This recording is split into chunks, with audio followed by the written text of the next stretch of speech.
میرا لال اکبر جوان ہو گیا ہے، کہتی تھی خوش ہو کے اکبر کی مادر، میرا لال اکبر جوان ہو گیا ہے۔ یعنی دنیا سے الگ اپنا مسلح کر لیا، اور صبر ایوبی کی لگ جائے نظر نہ اس لیے جسم پر شبیر کے تیروں نے پردہ کر لیا۔ صبر ایوبی کی لگ جائے نظر نہ اس لیے جسم پر شبیر کے تیروں نے پردہ کر لیا۔ اور 4ویں سرا اور مولا فرمائے بطور خاص کہ روز عاشورہ زمین گرم پہ آنے کے بعد، دیکھیں گے بطور خاص کہ روز عاشورہ زمین گرم پہ آنے کے بعد مقصد شبیر دنیا کا سفر کرنے لگا۔ روز عاشورہ زمین گرم پہ آنے کے بعد مقصد شبیر دنیا کا سفر کرنے لگا، اور چند لمحوں کے لیے تیروں میں الجھا تو مگر پھر سنا کی نوک پر دین نبی چلنے لگا۔ چند لمحوں کے لیے تیروں میں الجھا تو مگر پھر سنا کی نوک پر دین نبی چلنے لگا۔ ایک صلوات علی محمد اللہم صلی علی محمد و آل محمد۔ کہ سوال کرتی ہے دنیا کی کیا حسین کا ہے، سوال کرتی ہے دنیا کی کیا حسین کا ہے، خدائے پاک کا سب ہے خدا حسین کا ہے۔ سوال کرتی ہے دنیا کی کیا حسین کا ہے، خدائے پاک کا سب ہے خدا حسین کا ہے۔ تو علی کی بیٹی کا یہ اقتدار تو دیکھو، مہر یزید کا فرش عزا حسین کا ہے، مہر یزید کا فرش عزا حسین کا ہے۔ اور کام ایسا کوئی کر جانے کو جی چاہتا ہے، کام ایسا کوئی کر جانے کو جی چاہتا ہے، مدح کرتے ہوئے مر جانے کو جی چاہتا ہے، مدح کرتے ہوئے مر جانے کو جی چاہتا ہے۔ میں نصیری تو نہیں پھر بھی علی کے حق میں عشق کی حد سے گزر جانے کو جی چاہتا ہے، عشق کی حد سے گزر جانے کو جی چاہتا ہے۔ تو جب بھی آتی ہے کسی گھر سے صدا ماتم کی، اسی منزل پہ ٹھہر جانے کو جی چاہتا ہے۔ جب بھی آتی ہے کسی گھر سے صدا ماتم کی، اسی منزل پہ ٹھہر جانے کو جی چاہتا ہے۔ تو جو محرم میں بھی پردیس ہو اس سے پوچھو، جو محرم میں بھی پردیس ہو اس سے پوچھو، کتنا اس شخص کا گھر جانے کو جی چاہتا ہے۔ جو محرم میں بھی پردیس ہو اس سے پوچھو، کتنا اس شخص کا گھر جانے کو جی چاہتا ہے۔ اور آخر یہ شعر ملازم فرمائے بطور خاص کہ جس کے لیے تسلسل سے اشعار سنائے آپ حضرات کو کہ جو محرم میں بھی پردیس ہو اس سے پوچھو، کتنا اس شخص کا گھر جانے کو جی چاہتا ہے۔ جب بھی آتی ہے کسی گھر سے صدا ماتم کی، اسی منزل پہ ٹھہر جانے کو جی چاہتا ہے، اسی منزل پہ ٹھہر جانے کو جی چاہتا ہے۔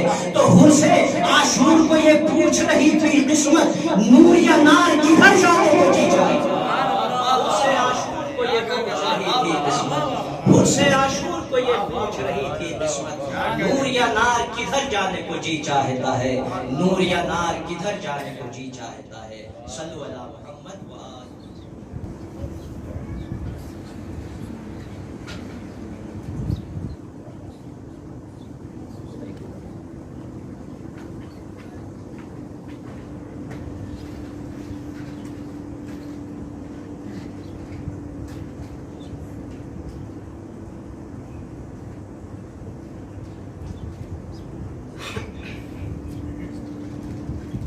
لا حول ولا قوة إلا بالله العلي العظيم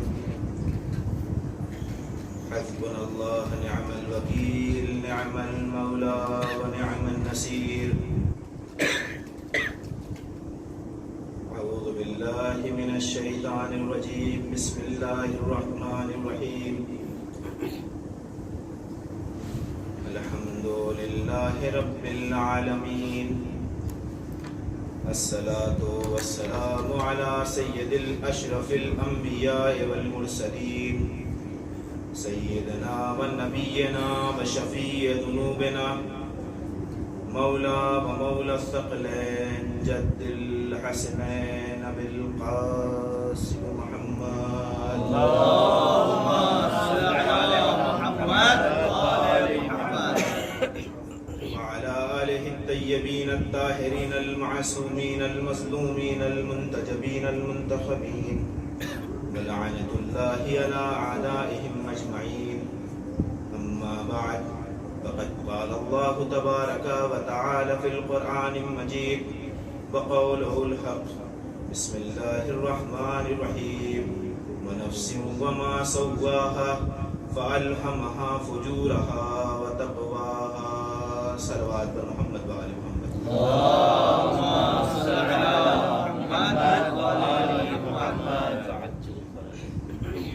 میزان محترم سامعین عزت،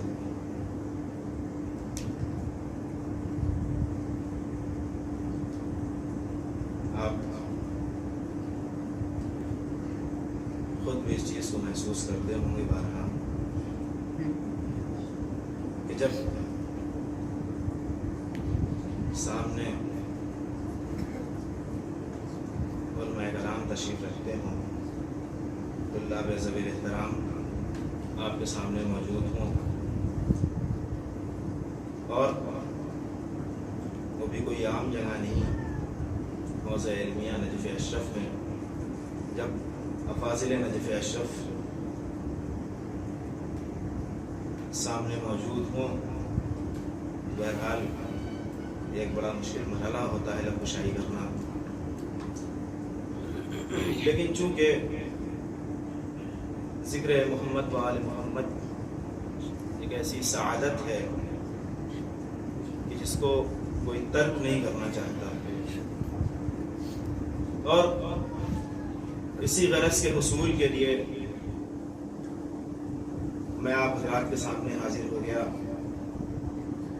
اور دعا یہ ہے کہ جو غیر مرتب ٹوٹے پھوٹے کچھ الفاظ جو ممبر پہ آنے کے بعد ادا ہوں گے، ہو سکتا ہے کچھ باتیں کچھ لفظیں بارگاہ خداوندی میں قبول ہو جائیں اور یہی ہماری نجات کا ضامن ہو جائے. صلوات پر محمد و آل محمد.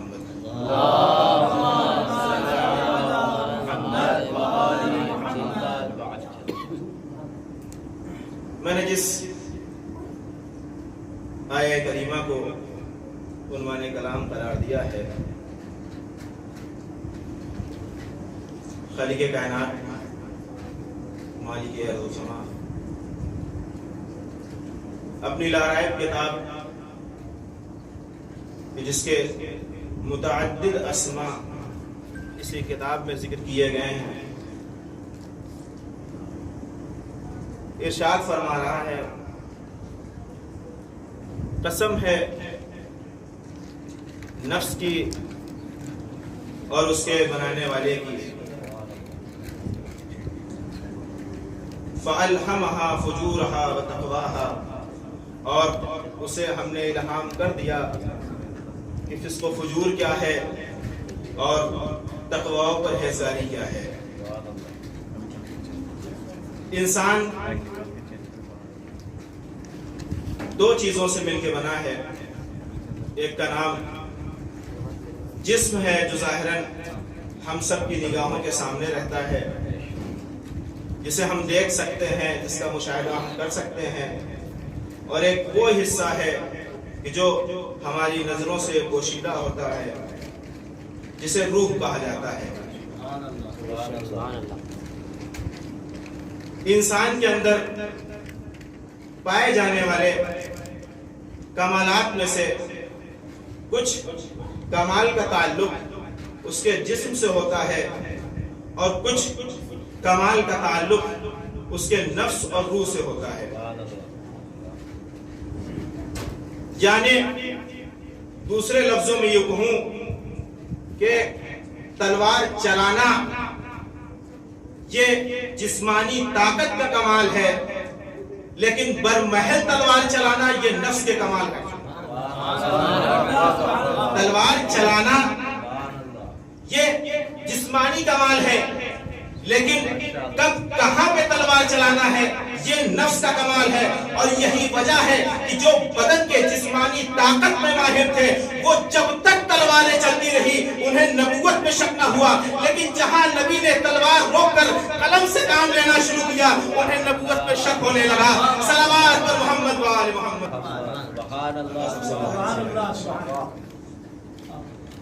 صلوا علی محمد و آل محمد۔ تو میں عرض یہ کر رہا تھا کہ انسان کے اندر پائے جانے والے کمالات میں سے کچھ کمال کا تعلق انسان کے جسم سے ہوتا ہے اور کچھ تعلق انسان کے نفس سے ہوتا ہے۔ خالق کائنات نے جب حضرت انسان کو بنایا تو اس کی افضلیت کا اعلان کرتے ہوئے اسی کتاب مبین میں ارشاد فرمایا، اِنَّا خَلَقْنَا الْإِنسَانَ فِي أَحْسَنِ تَقْوِيمٍ، ہم نے انسان کو احسن تقویم کی منزلوں کو فائز کیا ہے۔ لیکن بلا فاصلہ پھر دوسری آیت میں ارشاد ہوتا ہے، ثُمَّ رَدَدْنَاهُ أَسْفَلَ السَّافِلِينَ، ہم نے اسے پستیوں میں ڈھکیل دیا۔ بات عجیب لگتی ہے کہ ایک آیت کے پہلے جس کے کمال کا تذکرہ کیا جا رہا تھا، جس انسان کی بلندی کو ذکر کیا جا رہا تھا کہ ہم نے اسے احسن تقویم کی منزل کو فائز کیا ہے، بلا فاصلہ دوسری آیت میں اسی انسان کے لیے کہہ رہا ہے، ثُمَّ رَدَدْنَاهُ أَسْفَلَ السَّافِلِينَ، ہم نے اسے پستیوں میں ڈھکیل دیا۔ وجہ کیا ہے؟ سبب کیا ہے؟ یہی انسان احسن تقویم کی منزل پر بھی فائز ہے، اور یہی انسان اسی انسان کے لیے بھی ارشاد ہو رہا ہے کہ ہم نے اسے پستیوں میں ڈھکیل دیا، چونکہ انسان کے اندر پائے جانے والے کمالات میں سے کچھ کمال کا تعلق انسانی جسم سے ہوتا ہے، کچھ کمال کا تعلق انسانی نفس سے ہوتا ہے۔ یہی نفس جب محو تفکر ہو کر فکر میں ڈوب کر اس راستے پہ گامزن ہو جاتی ہے جسے ہدایت کا راستہ کہا جاتا ہے، جسے کامیابی کا راستہ کہا جاتا ہے، جسے نجات کا راستہ کہا جاتا ہے، جب اس راستے پہ گامزن ہو کر منزلیں طے کرتے کرتے اس منزل کمال پر پہنچ جاتا ہے کہ اس کے بعد خداوند عالم آواز دیتا ہے، اِنَّا خَلَقْنَا الْإِنسَانَ فِي أَحْسَنِ تَقْوِيمٍ، ہم نے انسان کو احسن تقویم کی منزل پر فائز کیا ہے۔ اور جب یہی نفس بہت جاتا ہے، گمراہی اور ضلالت کے راستے پہ چل پڑتا ہے، تو قرآن آواز دیتا ہے، ثُمَّ رَدَدْنَاهُ أَسْفَلَ السَّافِلِينَ، ہم نے اسے پستیوں میں ڈھکیل دیا۔ منزل یہی تمام نہیں ہوئی، کہا اس کے آگے کی منزل ہے، کہا پروردگارا اس کے آگے کی منزل کا ہے، کہا انسان جب ہدایت کے راستوں پہ چلتا ہوا منزل کمال میں پہنچ جائے گا تو اب خود ادھر سے آواز آئے گی، ادنو منی ادنو منی۔ اور جب یہی انسان ضلالت اور گمراہی کے راستے میں چلتے چلتے ضلالت کے دلدل میں پھنس جائے گا تو اب صرف یہ نہیں کہا جائے گا ثم رددناہ اسفل السافلین، بلکہ دوسرے مقام پر قرآن پڑھ کر آواز دے گا، اولئک کالانعام بل هم اضل، یہ سب جانوروں جیسے ہیں بلکہ ان سے بھی ذلیل ترین ہیں۔ صلوات پر محمد و آل محمد۔ اللہم صلی علی محمد و آل محمد۔ انسانی نفس کا کمال ہے، اسے یہ طے کرنا ہے کہ اسے فرشتوں سے افضل بن کے زندگی گزارنا ہے یا جانوروں سے بدتر والی زندگی گزارنا ہے۔ اسی لیے خالق کائنات نے متعدد جب قسمیں کھائیں تو ارشاد فرمایا، نفس وما سواہا، قسم ہے نفس کی اور اس کے بنانے والے کی، فَالْهَمَهَا فُجُورَهَا وَتَقْوَاهَا، ہم نے اسے الہام کر دیا ہے کہ فسق و فجور کیا ہے اور تقوی و پرہیزگاری کیا ہے۔ اِنَّا هَدَيْنَاهُ السَّبِيلَ إِمَّا شَاكِرًا وَإِمَّا كَفُورًا، ہم نے ہدایت کے راستے بنا دیے ہیں، اب یہ تمہارے اوپر ہے کہ تم نعمت الہی پر شکریہ ادا کرتے ہو یا کفران نعمت کرتے ہو۔ خالق کائنات نے صرف نفس بنا نہیں دیا کہ صرف بنا کے چھوڑ دیا ہو، کہا نہیں، ہم بے ہدایت کسی کو نہیں چھوڑتے، ہم نے جب نفس بنایا تو اسی یہ الہام کیا ہے کہ تم اس چیز کو سمجھ لو کہ فسق و فجور کیا ہے اور تقوی و پرہیزگاری کیا ہے، اچھائی کسے کہتے ہیں، برائی کسے کہتے ہیں، ہدایت کسے کہتے ہیں، ضلالت کسے کہتے ہیں. اور اس کے بعد منزل یہی نہیں رکی. پھر جب منزل آگے بڑھی تو یہ نفس جو اب تک صرف نفس تھا اسے نفس لوامہ کہا جانے لگا. یعنی وہ نفس کہ جو انسان کی ملامت کرتا ہو. پھر ایک منزل نفس کی آئی جسے نفس ملہم کہا جاتا ہے، یعنی جسے الہام کر دیا گیا ہو. یہ تمام نفس کے مراتب قرآن نے ذکر کیے ہیں. بنانے والے نے جب بنایا تو صرف نفس تھا، اس کے بعد جب اسے ملامت کرنے والا نفس بنا دیا تو اسے نفس لوامہ بنا دیا، اسے نفس لوامہ کہا جانے لگا. اور جب یہی نفس الہام کی منزلوں پہ آ جاتا ہے تو اسے نفس ملہم کہا جانے لگتا ہے. اور جب یہی نفس انسان کو برائیوں کے اوپر ابھارنے لگتا ہے تو اسے نفس امارہ کہا جاتا ہے. توجہ ہے عزیزان محترم، جب یہی نفس انسان کو برائیوں کے اوپر ابھارنے لگتا ہے تو اسے نفس امارہ کہا جانے لگتا ہے. لیکن ان سارے نفوس میں پوری توجہ عزیزان محترم، ان سارے نفوس میں فرق یہ ہے کہ جب تک نفس صرف نفس تھا عاقبت کی تلاش میں لگا رہتا تھا، جب تک نفس نفس لوامہ تھا جنت کی فکر میں زندگی گزار رہا تھا، جب تک نفس نفس ملہم تھا جنت کی تلاش میں زندگی گزار رہا تھا. لیکن جب اس منزل سے نکلنے کے بعد نفس نفس مطمئنہ کی منزل پر پہنچ گیا تو اب وہ جنت کی تلاش میں نہیں تھا، بلکہ اب خود گھر سے آواز آ رہی تھی، یا ایھا النفس المطمئنہ ارجعی الی ربک راضیۃ مرضیہ فادخلی فی عبادی وادخلی جنتی. صلوات پر محمد و آل محمد. اللہم صلی علی محمد و آل محمد. جب نفس اس منزل پہ پہنچ جاتا ہے کہ جس کے بعد کسی شک و شبہے کی گنجائش نہیں رہ جاتی تو پھر اسے نفس مطمئنہ کہا جاتا ہے. اب وہاں نہ جنت کی لالچ ہوتی ہے نہ جہنم کا خوف ہوتا ہے، بلکہ اب وہاں سے یہ آواز آتی ہے کہ ہم نے نہ جنت کی لالچ میں تیرے سامنے سجدے اپنی پیشانی کو خم کیا ہے، نہ جہنم کے خوف میں اپنی پیشانی کو خم کیا ہے، بلکہ تجھے لائق سجدہ پایا اس لیے اپنی پیشانی کو تیرے سامنے خم کر دیا. سبحان اللہ. بہت سے افراد قرآن میں صرف امام حسین علیہ السلام کے لیے ذکر کیا گیا ہے، لیکن بہت سارے افراد اس خاندان کے طفیل میں اس منزل پر فائز ہوئے کہ جو جنت کے اشتیاق اور لالچ میں زندگی نہیں گزار رہے تھے، بلکہ خود رسول کو کہنا پڑا. 4 افراد وہ ہیں کہ جن کی مشتاق جنت ہے. یعنی کہنے کا مطلب یہ تھا کہ باقی وہ ہیں جو جنت کے مشتاق ہیں، یہ 4 وہ ہیں جن کی اشتیاق میں جنت ہے. اور رسول اکرم نے صرف کہہ نہیں دیا بلکہ مشاہدہ کروایا متعدد مقامات پر. میں تفسیر میں نہیں جانا چاہتا، آپ کے سامنے پوری تاریخ ہے. جب رسول اکرم نے ارشاد فرمایا کہ آج علی کی فتح کی جو مبارکباد دے گا ہم اسے جنت کی بشارت دیں گے، اس منزل پہ ہم نے دیکھا کہ جو جنت کے اشتیاق ہیں وہ کیسے ہیں، جن کے اشتیاق میں جنت ہے وہ کون افراد ہیں. جن کے اشتیاق میں جنت تھی وہ اپنی جگہ پہ کھڑے ہوئے تھے، لیکن جو جنت کے مشتاق تھے وہ میدانوں کے چکر لگا رہے تھے تاکہ رسول اکرم کو خوشخبری سنائی جا سکے. تو آرزو جنت، تلاش جنت، یہ سب نفس کے ابتدائی مراحل کا کام ہے. لیکن جب نفس مطمئنہ کی منزل پہ پہنچ جاتا ہے تو اب وہ جنت کے اشتیاق میں نہیں رہتا، وہ جنت کی لالچ میں زندگی نہیں گزارتا، بلکہ خود ادھر سے سند آتی ہے کہ اے میرے حسین ہم تجھ سے راضی ہو گئے، تیرا رب تجھ سے راضی ہو گیا.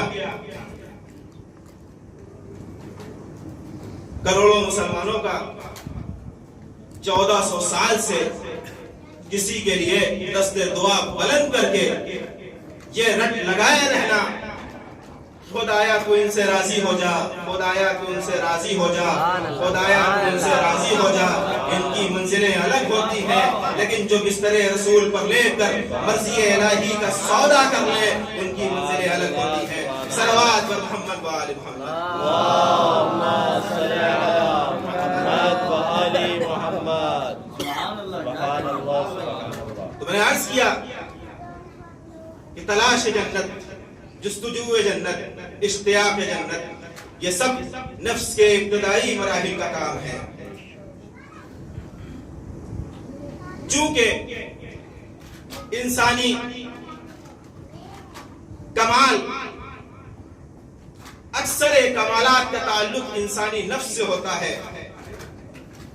یہی نفس جب محو تفکر اور محو فکر ہو جاتی ہے تو پھر اس کے لیے احادیث میں ارشاد ہوتا ہے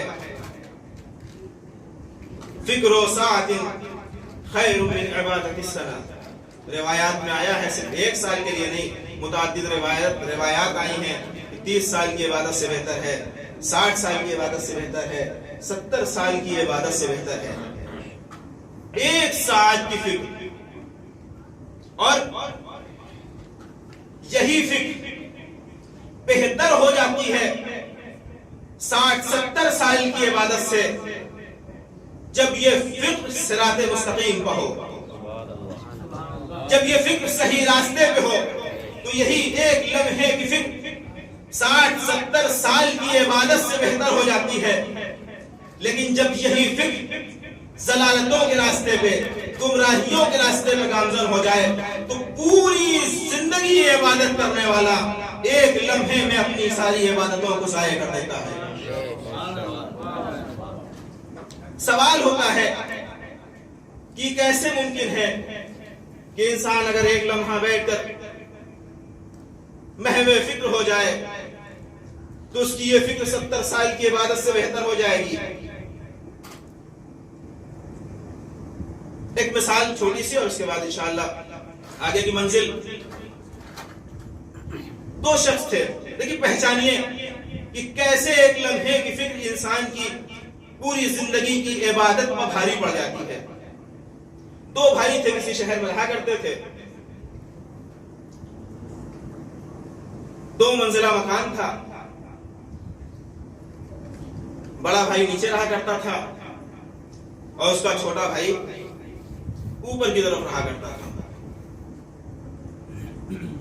جو بڑا بھائی تھا اسے دنیا داری سے، دینداری سے کوئی مطلب نہیں تھا۔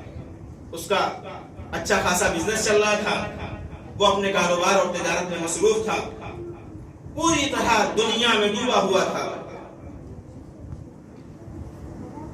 تجارت چل رہی تھی، مال و زر کی کوئی کمی نہ تھی، تو ذہن بھی کبھی خدا کی طرف متوجہ نہ ہوا، اور اسی میں زندگی بھر، پوری زندگی اسی تجارت اور اسے مال و زر کے چکر میں زندگی گزار رہا تھا۔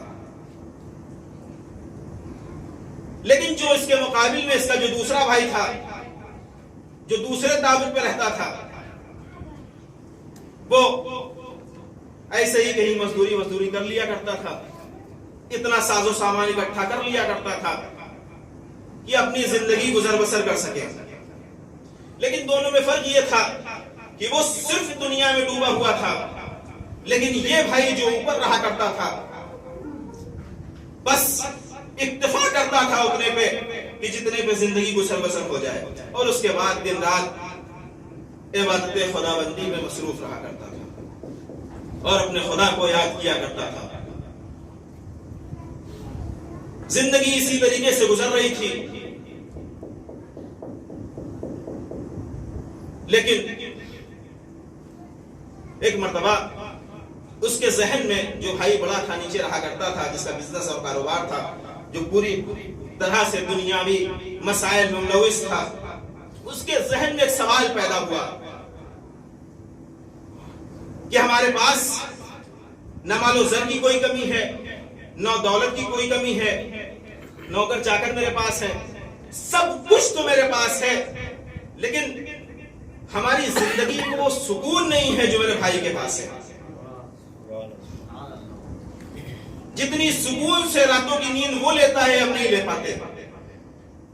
خدا نے سب کچھ تو دیا ہے، مال و زر ہیں، آسائش کے سارے اسباب مہیا ہیں، سب کچھ میرے پاس ہے، لیکن جس سکون سے زندگی میرا بھائی گزار رہا ہے اس سکون سے زندگی میری نہیں گزر رہی ہے.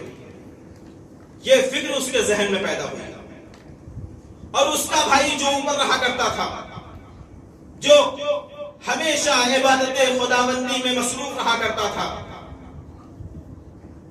جو دنیاوی معاملات میں پوری طرح الجھا ہوا نہیں تھا، اس کے ذہن میں یہ سوال پیدا ہوا کہ ہم دن رات پروردگار کی عبادت کرتے ہیں، اس کے سامنے اپنی پیشانی کو خم کیے رہتے ہیں، اس کی تسبیح و تحلیل و تمجید کیا کرتے ہیں، لیکن خدا نے ہمیں وہ سب کچھ عطا نہیں کیا جو میرے بھائی کو عطا کیا ہے. ادھر وہ یہ سوچ رہا ہے کہ میرے پاس سب کچھ تو ہے لیکن زندگی میں سکون نہیں ہے. ادھر وہ یہ سوچ رہا تھا کہ ہم خدا کی دن رات عبادت کیا کرتے ہیں لیکن وہ آسائش، وہ ساز و سامان، وہ دولت، وہ زر میرے پاس نہیں ہے جو میرے بھائی کے پاس ہے. میں مثال سے بہت قریب لے آیا آپ کو، پوری توجہ عزیزان محترم. یہ دونوں کے ذہن میں فکر ابھری اور کئی دنوں تک یہ دونوں بے چین رہے. وہ یہ سوچتا تھا کہ ہم اس کاروبار کو ترک کر کے، اس دنیا کو طلاق کہہ کر اپنے بھائی کے پاس جاتے ہیں اور جس طریقے سے وہ زندگی گزار رہا ہے آگے کی زندگی ہم بھی ویسے ہی گزاریں گے. توجہ کریں کہ ایک لمحے کی فکر کس طریقے سے 60-70 سال کی عبادتوں کو بھاری پڑ جاتی ہے. ادھر وہ یہ سوچ رہا تھا کہ بہت ہو چکی خدا کی عبادت، اس سے کچھ ملنے والا نہیں ہے، ہم بھی چلتے ہیں اپنے بھائی کے ساتھ اور ہم بھی دولت اکٹھا کرتے ہیں. دونوں کے ذہن میں یہ وسوسہ پل رہا تھا اور اتفاق یہ تھا کہ ایک ہی دن، ایک ہی لمحہ بڑا بھائی نیچے سے اوپر کی طرف چلا، اس غرض سے کہ اب ہم بھی جا کے اس کے پاس اس کی جیسی زندگی گزاریں گے. اوپر والا یہ سوچ کے چلا کہ اب ہم اپنے بڑے بھائی کے پاس چلتے ہیں اور اس کے طریقے سے اس کے ساتھ مل کر بزنس کریں گے اور دنیا حاصل کریں گے. دونوں چلے، یہ اوپر سے نیچے سے اوپر کی منزلیں طے کر رہا تھا، وہ اوپر سے نیچے کی منزلیں طے کر رہا تھا. بس جیسے ہی دونوں ایک زینے پہ پہنچے خدا نے حکم دیا ملک الموت دونوں کی روح قبض کر لو. ملک الموت دونوں کی روح قبض کر لو. ایک مرتبہ ملک الموت نے دونوں کی روح قبض کر لی. اب آپ صاحبان فکر ہیں، آپ محسوس کر سکتے ہیں کہ دونوں کی عاقبت کا کیا ہوا. پوری زندگی عبادت کرتا رہا لیکن چند لمحے کی فکر نے اسے جہنمی بنا دیا. لیکن وہ شخص جو پوری زندگی عبادت خداوندی میں مصروف تھا، فکر شیطانی نے ایک لمحے کے لیے بہکایا، اس نے اپنی عاقبت خراب کر لی. صلوات بر محمد و آل محمد. اللہم صلی علی محمد و آل محمد. ایک لمحے کی فکر تھی، سبحان اللہ. جنت و جہنم تبدیل کر لیا. ارادے تبدیل نہیں کیے، مقصد تبدیل نہیں کیا، آپس میں جنت و جہنم تقسیم کر لیا. یہ کیوں تھا؟ یہ نفس کی کمزوری تھی. اسے یہ پتہ ہی نہ تھا کہ عبادت مال و زر کے لیے نہیں کی جاتی، عبادت حصول دنیا کے لیے نہیں کی جاتی. اور یہی وجہ تھی کہ جب شیطان بارگاہ خداوندی سے نکالا جانے لگا، سجدہ آدم سے انکار کے بعد خداوند عالم نے جب اسے مردود بارگاہ قرار دیا تو اتنی آسانی سے شیطان نکلنے والا نہیں تھا. اس نے مطالبہ کر لیا کہ پروردگارا، اتنے سالوں تک میں نے تیری عبادت کی ہے، اتنے سالوں تک میں نے تیری بندگی کی ہے، اس کی کوئی اجرت ہے یا نہیں ہے، اس کا کوئی صلاح ہے یا نہیں ہے. فکر کی کمزوری تھی جو ابھر کے سامنے آ گئی. اسے یہ نہ معلوم تھا کہ عبادت اجرت کے لیے نہیں کی جاتی، لیکن چونکہ فکر کی کمزوری تھی اس لیے اس نے اپنی بندگی کو مزدوری بنا دیا. بہرحال خالق کائنات مخاطب ہو کر کہتا ہے کہ کیا مانگتا ہے، تجھے کیا چاہیے. بڑا خوبصورت سی بات سرکار علامہ جوادی رحمہ اللہ نے فرمایا یہاں پہ کہ یہاں پہ آنے کے بعد شیطانی فکر کی دوسری کمزوری سامنے آئی. اگر اسے مانگنا ہی تھا تو جنت مانگ لیتا، اس لیے کہ جب اس نے قیامت تک کی زندگی مانگی تو خدا نے کہا نہیں، قیامت تک کی زندگی کو نہیں، لیکن ہاں ایک وقت محدود تک ہم تجھے زندگی دیتے ہیں. وہ فرماتے ہیں کہ یہاں پہ فکر شیطانی کی دوسری کمزوری سامنے آئی. اگر اسے مانگنا ہی تھا تو مانگ لیتا جنت، خدایا جنت دے دے، اتنے سالوں تک میں نے تیری عبادت کی ہے. لیکن یہ تب ہوتا جب فکر صحیح راستوں پہ گامزن ہوتی. جب مزدوری مانگنے کا وقت آیا تو بجائے آخرت کی دنیا مانگ بیٹھا. کہنے لگا کہ ہمیں قیامت تک کی زندگی چاہیے. خدا نے کیا کہا؟ قیامت تک کی نہیں، ایک وقت محدود تک ہم تجھے زندگی دیتے ہیں. اگر جنت کا مطالبہ کر لیتا، پروردگارہ اس بندگی کے بدلے میں ہمیں جنت چاہیے، تو ہو سکتا ہے جس طریقے سے قیامت تک کی زندگی نہیں دی گئی، بہرحال خدا اس کو پوری جنت نہ صحیح 1/3 کونا جنت میں ضرور عطا کر دیتا اور اسی میں رہ کے وہ زندگی گزار سکتا تھا. لیکن یہ تب ہوتا جب فکر صحیح راستوں کا ہوتی، فکر روشن ہوتی. لیکن وہ کہ جو پہلے ہی اپنی بندگی کو مزدوری بنا چکا تھا، اس کی فکر کیسے صحیح طریقے سے کام کرتی، اس کی فکر کیسے صحیح راستوں پر گامزن ہوتی. یہ فکر شیطانی تھی جس نے اب اپنی بندگی کو مزدوری بنا دیا، جسے جب مانگنے کا وقت آیا تو اس نے آخرت کے بجائے دنیا مانگ لی. ایک مرتبہ یہ واقعہ جناتوں میں دیکھا گیا، دوسری مرتبہ یہی سانحہ اسی زمین پہ واقع ہوا جب پوچھنے والے نے پوچھا کہ تجھے جنت چاہیے یا ملک رہ کی حکومت چاہیے، تو فکر شیطانی ابھر کے سامنے آئی. کہنے لگا جنت تو ادھار ہے، ملک رہ کی حکومت نقد ہے، ادھار کا سودا میں نہیں کرتا، مجھے نقد چاہیے. آپ نے محسوس کیا فکر شیطانی کس طریقے سے آسمانوں سے کھنچ کر، جناتوں سے کھنچ کر انسانوں تک آ گئی. یہی فکر شیطانی اگر جناتوں میں چلی جائے تو ابلیس پیدا ہوتا ہے، انسانوں میں آ جائے تو ابن سعد پیدا ہوتا ہے. صلوات پر محمد و آل محمد. اللہم صلی علی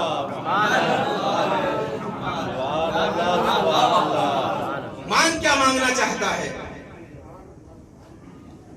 لیکن بجائے آخرت کے دنیا مانگ بیٹھا. کیوں؟ اس لیے اپنے مقصد سے ہٹ گئی تھی. میں بہت جلدی اپنی منزل کے قریب آ رہا ہوں. جب یہ فکر جس کا تعلق انسانی نفس سے ہے، جب محو فکر ہو کر منزل کمال پہ پہنچتی ہے تو اسے نفس مطمئنہ کہا جاتا ہے. پھر وہ نہ موت کے ڈر کے سائے میں زندگی گزارتا ہے، نہ جنت کی لالچ میں زندگی گزارتا ہے. اور یہی وجہ ہے کہ جب امام حسین علیہ السلام کو دربار ولید میں بلایا گیا، سب کو باہر کھڑا کر دیا. اتنے بڑے مجمع میں حسین ابن علی اکیلے داخل ہوئے. ولید نے بیعت کا مطالبہ کیا. امام حسین نے کہا صبح نمودار ہونے دو، مدینے والوں کو جمع کرنا، اور اس کے بعد ہم فیصلہ کریں گے کہ ہمیں کیا کرنا ہے. مروان نے دیکھو تو پڑھ کے کہا ولید یا ان سے بیعت لے لو یا ان کی گردنیں اڑا دو. اس لیے حسین ایک بار تیرے ہاتھ سے نکل گیا تو یہ دوبارہ تیرے ہاتھ آنے والا نہیں ہے۔ راکب دوش پیغمبر نے آنکھوں میں آنکھیں ڈال کر کہا جب نظر خا اے آوارہ ماں کی اولاد، اے نیلی والی آنکھوں کی ماں کی اولاد، تیری یہ ہمت۔ اور اس کے بعد جو خطبہ دیا ہے، تاریخی جملہ کہا، مثلی لا یباع مثلا، مجھ جیسا اس جیسے کی بیعت نہیں کر سکتا، مجھ جیسا اس جیسے کی بیعت نہیں کر سکتا۔ حسین نے یہ نہیں کہا کہ میں اس شرابی کی بیعت نہیں کر سکتا، میں اس زانی کی بیعت نہیں کر سکتا، میں اس خبیث کی بیعت نہیں کر سکتا، میں اس کتے اور بندروں کے ساتھ کھیلنے والے کی بیعت نہیں کر سکتا، کچھ نہیں کہا، بلکہ یہ کہا کہ مجھ جیسا اس جیسے کی بیعت نہیں کر سکتا۔ کیوں؟ امام حسین علیہ السلام کا مقصد صرف یزید کی بیعت سے انکار کرنا نہیں تھا، بلکہ ماضی کے تاریخ پہ پڑے ہوئے پردے کو اٹھانا بھی مقصود تھا۔ اسی لیے کہا مجھ جیسا اس جیسے کی بیعت نہیں کر سکتا۔ حسین یہ بتانا چاہ رہے تھے کہ دیکھو مجھ سے پہلے مجھ جیسے بھی گزر چکے ہیں، اس سے پہلے اس جیسے بھی گزر چکے ہیں، اس سے پہلے مجھ جیسے بھی گزر چکے ہیں، اس سے پہلے اس جیسے بھی گزر چکے ہیں۔ یا لفظوں کو بدل کر یہ کہا جائے، قرآن ناطق قرآن ثابت کی تشریح کر رہا تھا، تفسیر کر رہا تھا۔ کون سی آیت آواز آئی؟ فَلَوِ اتَّبَعَ الْحَقُّ أَهْوَاءَهُمْ لَفَسَدَتِ السَّمَاوَاتُ وَالْأَرْضُ وَمَنْ فِيهِنَّ۔ اگر حق باطل کی پیروی کر لے تو جو زمین و آسمان میں جو کچھ ہے وہ سب برباد ہو جائے گا، وہ تباہ ہو جائے گا۔ مثلی لا یباع مثلا، مجھ جیسا اس جیسے کی بیعت نہیں کر سکتا۔ یعنی حسین بتانا یہ چاہ رہے تھے کہ حق نے کسی زمانے میں کسی باطل کی پیروی نہ کی، اور اس کی دلیل یہ ہے کہ زمین و آسمان کا باقی رہنا خود اس بات کی دلیل ہے کہ حق نے کبھی باطل کی پیروی نہ کی۔ صلوات پر محمد و آل محمد۔ اللہم صلی علی محمد۔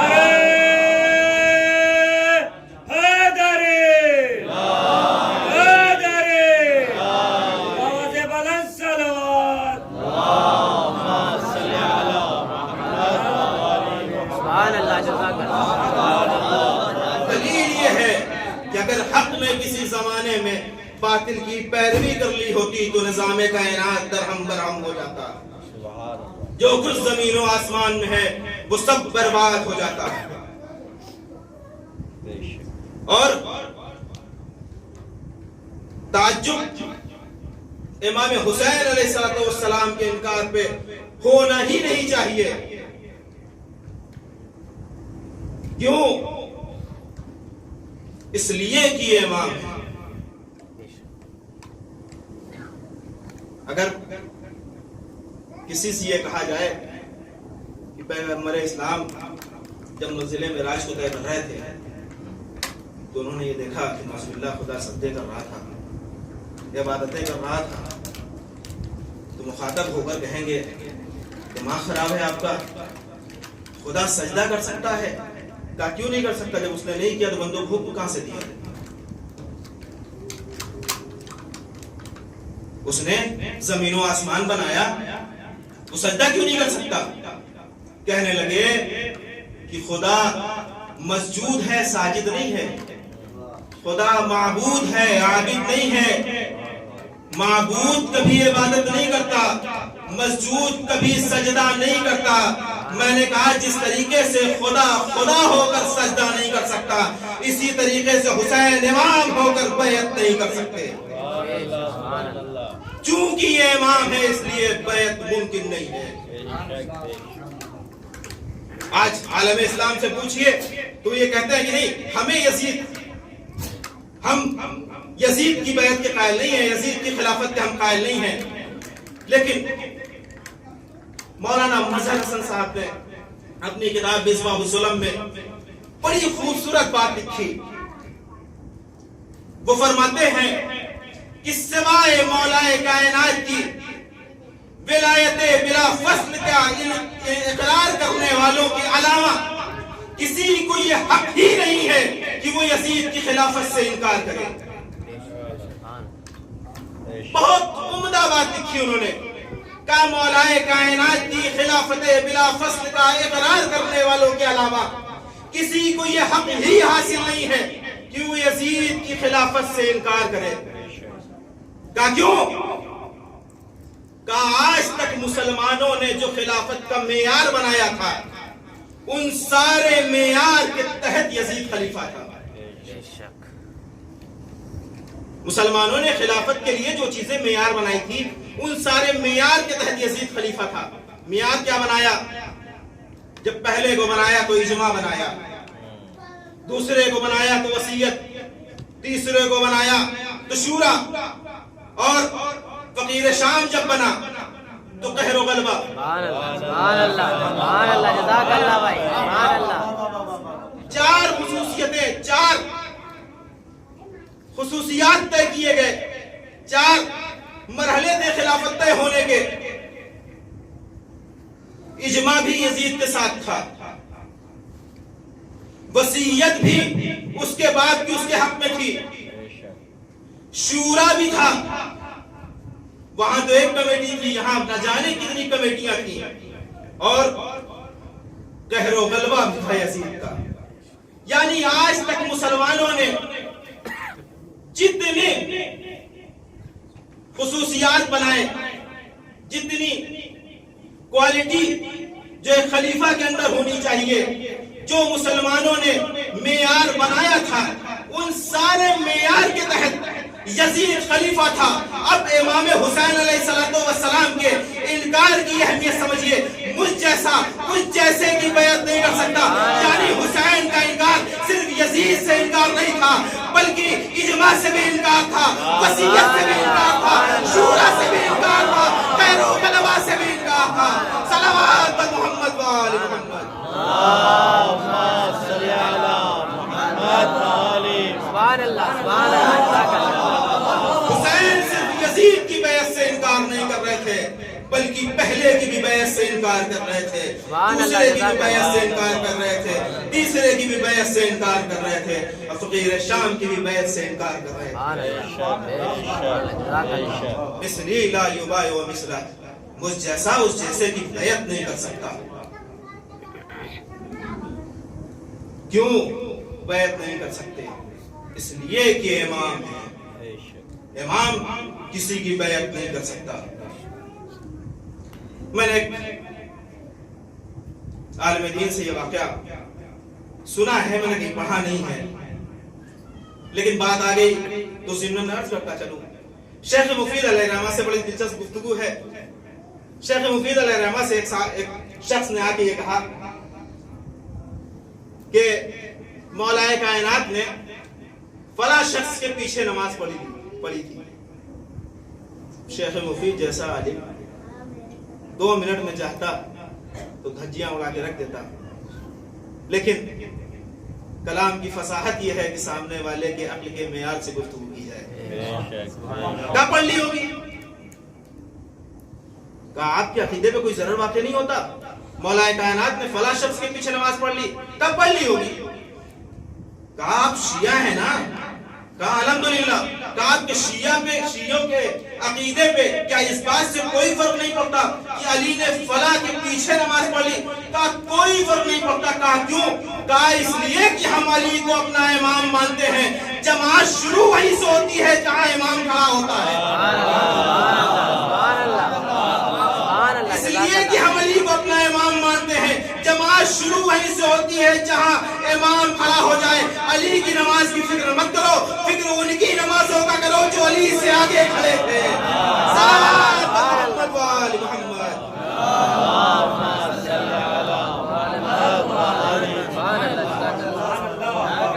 حسین نے اسی مقصد کے تحت، مقصد کیا تھا؟ ولایت آل محمد کو زندہ رکھنا، ولایت آل محمد کی نشر و اشاعت لوگوں کے دل و دماغ تک پہنچانا. اور اسی لیے امام حسین علیہ السلام نے مدینے کو الوداع کہا تھا. بس ایک بات اور انشاءاللہ ربط مصائب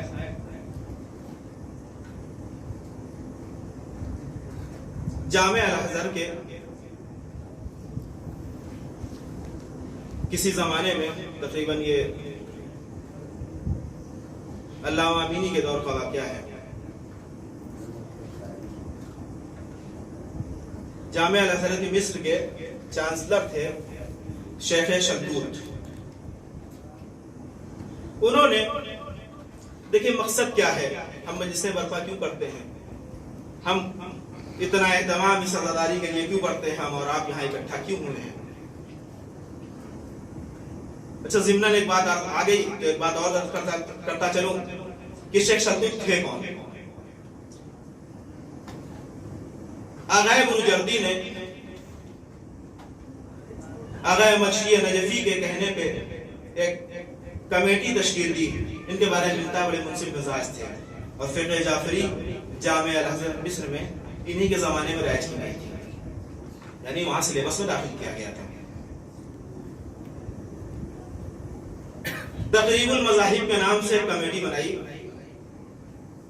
تاکہ جو مسلمان میں مذاہب اور فرقے ہیں ان کو قریب کیا جا سکے.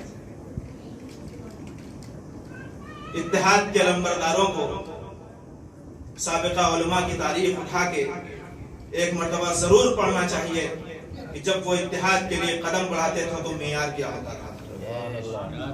کبھی دوسروں کے موقف پہ جھک کے وہ اتحاد کے قائل نہیں ہوئے. تقریب المذاہب کے نام سے کمیٹی بنی. آغائے بروجردی نے ایک ہاتھ کا لکھا ہوا نسخہ صحیفہ سجادیہ کا شیخ شلتوت کو ارسال کیا کہ یہ ہماری طرف سے آپ کے لیے تحفہ ہے اور گزارش یہ ہے کہ اس کا مطالعہ کریے گا. جب یہ کتاب شیخ شلتوت تک پہنچی 6 مہینے بعد ان کا جواب آیا کہ جب میں نے اس کتاب کو پڑھا تو ہماری سمجھ میں نہیں آ رہا تھا کہ اسے زبور آل محمد کہا جائے یا توریت آل محمد کہا جائے یا انجیل آل محمد کہا جائے. اس کے بعد آگے لکھتے ہیں نہیں, یہ ان میں سے کچھ بھی نہیں ہے, بلکہ اگر قرآن کی کوئی بہن ہوتی تو صحیفہ سجادیہ ہوتی. یہ شیخ شلتوت کے جملے ہیں. میں نے یہ اس لیے عرض کیا تاکہ آپ تھوڑا سا قریب ہو جائیں کہ وہ کتنے منصف مزاج تھے. علامہ امینی علیہ الرحمہ سے شیخ شلتوت نے کہا کہ علامہ امینی ہماری جان قربان اس مرد بزرگ پر اتنا بڑا سرمایہ ہمارے حوالے کر کے گئے ہیں. مخاطب ہو کر کہا کہ علامہ امینی ایک بات ہماری سمجھ میں نہیں آتی کہ آپ کے 13 معصوم شہید کیے گئے, لیکن آپ سب کا غم اتنے اہتمام سے نہیں مناتے جتنے اہتمام سے واقعہ کربلا کو یاد کیا کرتے ہیں. سوال بڑا اچھا تھا, نفس پہ ڈائریکٹ چوٹ کرنے والا سوال تھا کہ صرف ایک معصوم کی شہادت آپ اتنے اہتمام سے کیوں مناتے ہیں, بقیہ ائمہ اور معصومین کی شہادت میں وہ اہتمام کیوں نظر نہیں آتا. لیکن اس مرد مجاہد نے تاریخی جملہ کہا, شیخ شلتوت سنو, ہم امام حسین علیہ السلام کا غم اتنے اہتمام سے اس لیے مناتے ہیں کہ کہیں تم غدیر کی طرح عاشور بھی بھلا نہ دو. کہیں تم غدیر کی طرح عاشور بھی بھلا نہ دو. علامہ امینی کے جواب سے کم از کم ایک بات تو سمجھ میں آ گئی کہ اگر دنیا نے غدیر بھلایا نہ ہوتا تو حسین کو عاشور بنانے کی ضرورت نہ پڑتی, حسین کو کربلا بنانے کی ضرورت نہ پڑتی. اور اسی مقصد سے امام حسین علیہ السلام 28 رجب سن 60 ہجری کو مدینے کو الوداع کہہ رہے ہیں. کون مدینہ جس میں حسین کا بچپنا گزرا, کون مدینہ جس کے ماں کی قبر بھی ہے, نانا کی لحد ہے, بھائی کی مزار ہے. عزیزان محترم, ہم سب وطن سے دور ہیں, اپنے والدین سے دور ہیں, بھائی بہن عزیز و اقارب سے دور ہیں, دل پہ ہاتھ رکھ کر بتائیے گا جن کے والدین اس دنیا میں ہیں، خدا ان کا سایہ ان کے سروں پہ باقی رکھ اس مجلس کے طفیل میں، اور جن کے والدین اب اس دنیا میں نہیں رہے، خدایا ان کے درجات کو بلند فرما۔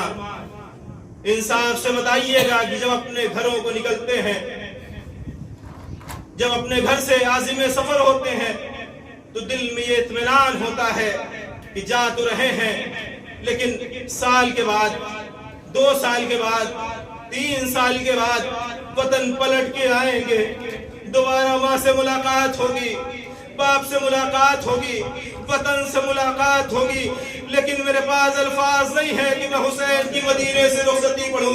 حسین کس طریقے سے مدینے سے رخصت ہو رہے ہیں، جبکہ دل میں یہ اطمینان بھی ہے کہ اب نہ نانا کی مزار نصیب ہونے والی ہے، نہ ماں کی لحد کی زیارت نصیب ہونے والی ہے، نہ بھیا کی لحد نصیب ہونے والی ہے۔ گھر پہنچے، عازم سفر ہوئے، بہن کو بلایا، جناب زینب قریب آئی، کہا بہن اب مدینہ رہنے کے قابل نہ رہا، بہن مدینہ رہنے کے قابل نہ رہا، اب ہم سفر کا ارادہ کرتے ہیں۔ جناب زینب جناب عبداللہ کے پاس آتی ہے، جناب عبداللہ مرض کی حالت میں ہیں، بیمار ہیں، سرہانے بیٹھ گئی، اور اس کے بعد آنسو کے چند قطرات آنکھوں سے رخسارے جناب عبداللہ پکڑے، ایک مرتبہ گشت سے فاقہ ہوا، کہا بی بی خیر تو ہے، رونے کا سبب کیا ہے؟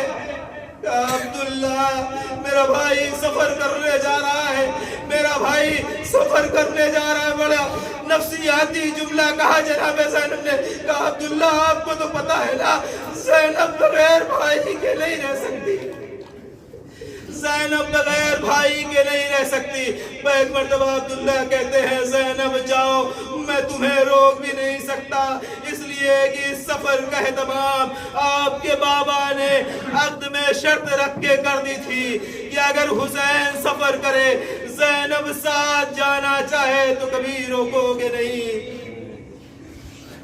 ہاں عزیزان محترم، سامان سفر تیار ہوا، حسین نے نانا کی مزار کو الوداع کہا، بھیا کی لحد کو الوداع کہا، لیکن میرا دل یہ کہتا ہے کہ حسین نے اس وقت اپنے آپ کو بڑا مجبور سمجھا ہوگا جب دن کی روشنی میں سورج کو دیکھتے ہوگے اور یہ فریاد کرتے ہوگے، اے سورج چلا ذرا جلدی ڈھل جا تاکہ میں رات کے اندھیرے میں جا کے اپنی ماں سے الوداع کہہ لوں۔ سب سے رخصت ہوئے اور اس کے بعد یہ قافلہ مدینے سے رخصت ہونے کے لیے تیار ہوا۔ سب نے اپنے محارم کو محمل میں سوار کرایا، جناب قاسم نے جناب ام فروا کو سوار کرایا، ام لیلہ کو جناب علی اکبر نے سوار کرایا، سب نے ایک دوسرے کو سوار کرایا، لیکن تاریخ کے جملے ہیں کہ ایک نقاب پوش بی بی جیسے ہی گھر سے باہر نکلی، سارے لوگ گھیرا بنا کے کھڑے ہو گئے۔ ایک مرتبہ قاضی نے آواز دی، اے مدینے والوں تحت نظر پیچھے ہٹ جاؤ، میری شہزادی گھر سے نکل رہی ہے۔ جزاکم ربکم خیر الجزا، خدا آپ کو کوئی غم نہ دے سوائے غم سید الشہداء کے۔ آپ کی آوازیں گریہ بلند ہو گئی، خدا ان آوازوں پر اپنی رحمتیں نازل کرے۔ تحت نظر پیچھے ہٹ جاؤ، میری شہزادی آ رہی ہے۔ ارے تاریخ کے فقرے ہیں، عباس نے دونوں بازو موڑ کے زمین پر بیٹھ گئے، جناب زینب نے جناب عباس کے دو زانوں پہ پیر رکھ کر محمل میں سوار ہوئے، لیکن میرا یہ دل کہتا ہے جب 11 محرم کو کربلا سے نکل رہا تھا، زینب آواز دے رہی تھی، آؤ آج سب کو زینب سوار کرائے گی، بیویاں آگے بڑھو، آج سب کو زینب سوار کرائے گی۔ ارے سب کو جب سوار کر لیا، مجھے منزل پوری نہیں پڑھنی ہے، جب سب کو سوار کر لیا، جناب فضہ بچی، جناب زینب بچی، جناب فضہ جناب زینب کو دیکھتی ہے، جناب زینب جناب فضہ کو دیکھتی ہے۔ ایک مرتبہ آواز سے تین فضا آگے بڑھو، آج تمہیں بھی زینب سوار کرائے گی۔ لیکن جب سب سوار ہو گئے تو زینب نے داہنی دیکھا ہوگا، بائیں دیکھا ہوگا، اور ایک مرتبہ یہ ضرور ذہن دل و دماغ میں خیال آیا ہوگا، اے عباس مدینے سے بڑے تمام سے لے کے نکلے تھے۔ الغرض یہ قافلہ 28 رجب سن 60 ہجری کو مدینے سے نکلتا ہے اور مختلف منزلیں طے کرتے کرتے وہ منزل آتی ہے کہ جہاں پہ حسین آ کے رکتے ہیں، جہاں کھوڑوں نے آگے بڑھنے سے منع کر دیا۔ ہاں عزیزان محترم، 2 محرم ہے، حسین کا قافلہ کربلا پہنچ گیا۔ جب گھوڑوں نے آگے بڑھنے سے انکار کر دیا تو لوگوں کو بلا کر امام حسین نے پوچھا کہ اس زمین کو کیا کہا جاتا ہے؟ کسی نے کہا شمت فرات کہا جاتا ہے، آواز دی اللہ اسم آخر، کسی نے کہا اسے نینوا کہا جاتا ہے، مختلف نام لیے گئے۔ لیکن جب ایک بزرگ نے آگے بڑھ کے کہا اسی زمین کو زمین کربلا کہا جاتا ہے، ایک مرتبہ حسین تو سالو ہو کر زمین کربلا پہ بیٹھ گئے، آواز دیتے ہیں یہی وہ منزل ہے کہ جہاں ہمارے خیمے لگائے جائیں گے، ارے یہی وہ منزل ہے جہاں ہمارے بچے ذبح کیے جائیں گے، ارے یہی وہ منزل ہے جہاں ہمارا خون بہایا جائے گا، یہی وہ منزل ہے جہاں ہماری ماں بہنوں کو اسیر کیا جائے گا، ارے یہی وہ منزل ہے کہ جہاں اکبر کو نیزہ مارا جائے گا، یہی وہ منزل ہے جہاں علی اصغر شہید کیا جائے گا، ارے یہی وہ منزل ہے کہ جہاں پہ قاسم کے لاشوں کو گھوڑوں سے پامال کیا جائے گا، ارے یہی وہ منزل ہے کہ جہاں زہرا کی کمائی چند گھنٹوں میں لوٹ لی جائے گی۔